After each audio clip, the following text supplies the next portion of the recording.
Welcome, grade 9 students of St. Paul American School Clark. I am so thrilled to have you here for this explainer. Today's exact production title is G9 Geometry, Unit 05, Lesson 04, the Pythagorean Theorem and Distance Applications.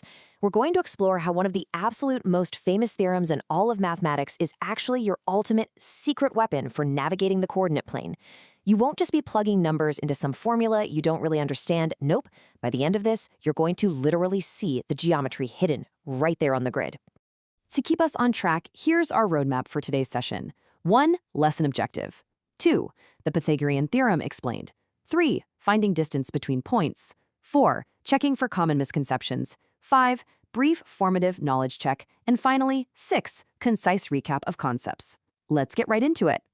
Section 1. Lesson objective. Our main objective today is all about depth, right? We really want you to use analytical, critical problem solving to figure out distances on a coordinate plane, not just rely on rote memorization. We're building a conceptual framework that makes total sense visually and logically. Knowing exactly where we're going is the first step in getting there, especially since we're building foundational skills that you are going to use throughout your entire high school math journey. Moving right along to Section 2, the Pythagorean Theorem explained. Before we even look at any graphs or grids, we've got to make sure a foundation is absolutely rock solid. As defined in our sources, the Pythagorean Theorem states that for any right triangle, the sum of the squares of the two legs equals the square of the hypotenuse. Let's break that down a bit. The legs, which we usually call A and B, are just the two sides that meet to form that perfect 90-degree right angle. The hypotenuse, C, well, that is always the longest side, and it sits directly across from that right angle. So A squared plus B squared equals C squared. The geometric interpretation behind this is honestly fascinating. If you were to draw a square off of side A and another square off of side B, the total area of those two squares combined would be exactly equal to the area of a square drawn off the hypotenuse C. It's just a really beautiful mathematical relationship, and it holds true for every single right triangle in existence. Period. Section 3. Finding distance between points. Okay, so this right here is where the magic really happens, and we bridge the gap between simple shapes and those algebraic grids. Check out this quote from Illustrative Mathematics. No formula is necessary because the triangle can always be used as a tool. Think about that for a second. When you're asked to find the distance between two random points on a grid, you do not need to panic. You don't need to stress trying to remember some complex formula. All you need to do is imagine a right triangle on the grid. The distance between your 2 points? Well, that's literally just the hypotenuse of a right triangle that you can draw yourself, simply by extending horizontal and vertical lines from your points. It's like a geometric puzzle, and you already have the pieces. Let's actually walk step by step through OpenStack's example 11.1. We're going to turn two arbitrary points into a right triangle, where the hypotenuse is our totally unknown distance. Imagine our 2 points are at 6, 4, and 2, 1. First things first, we plot them. Then we just connect them with a straight line. That line is our unknown distance d, which is our hypotenuse.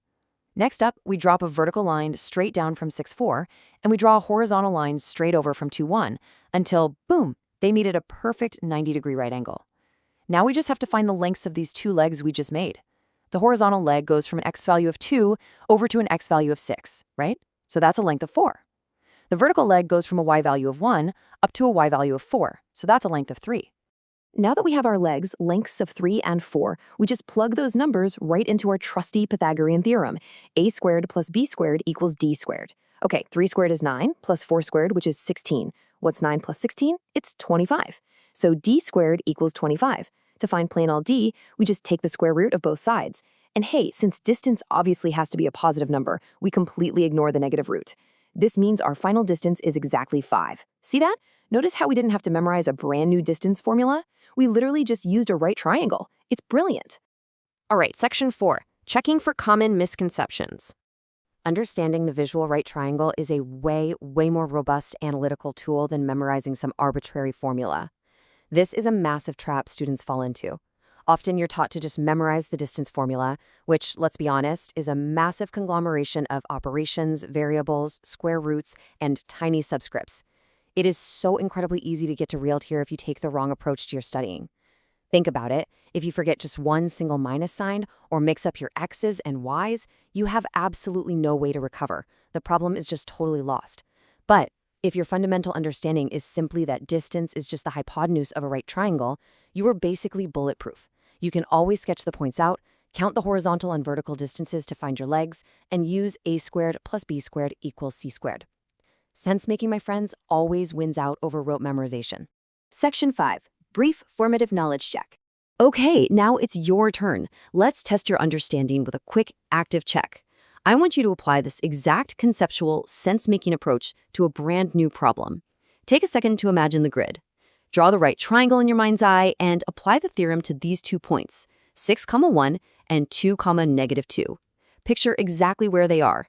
How far apart are they horizontally? How far apart are they vertically? Remember, those are your legs. Once you have the legs, the actual distance is just a quick calculation away. I'll give you a few seconds to think it all through. All right, let's see how you did. First up, we find the horizontal leg by looking at the x-coordinates 6 and 2. The difference between them is just 4. Next, we find the vertical leg by looking at our y-coordinates, 1 and -2. The distance between 1 and -2 on a number line is 3. So the really crucial point here is finding those leg lengths of 4 and 3. We square them. 4 squared is 16, 3 squared is 9. Add them together and you get 25. And the square root of 25 brings us right back to a hypotenuse distance of 5. If you got 5, fantastic job. Seriously, you're successfully visualizing the true geometry behind all the algebra. And finally, Section 6, Concise Recap of Concepts. To sum it all up, we've successfully bridged shapes and grids today by using the Pythagorean Theorem to find distance, all without relying on rote memorization. Just remember these core principles. The theorem is always a squared plus b squared equals c squared. It applies exclusively to right triangles. When you're looking for the distance between 2 points, that distance simply acts as the hypotenuse. The big takeaway? All you ever have to do is draw or mentally visualize a right triangle on the grid, find the lengths of your horizontal and vertical legs, and then just substitute those lengths into the theorem to solve. It's a remarkably simple yet incredibly powerful idea that connects geometry directly right into algebra. As you continue on in your math education, you're actually going to find that this exact same right triangle concept is the hidden key behind so many other formulas and graphs. It's literally the thread that ties so much of higher mathematics together. If you can find the distance between any 2 points simply by visualizing a right triangle, what other complex geometric mysteries do you think you can unlock on the coordinate plane? I'm going to leave you with that thought to spark your curiosity for your future lessons. Thank you so much for joining this explainer, and remember, always keep thinking critically.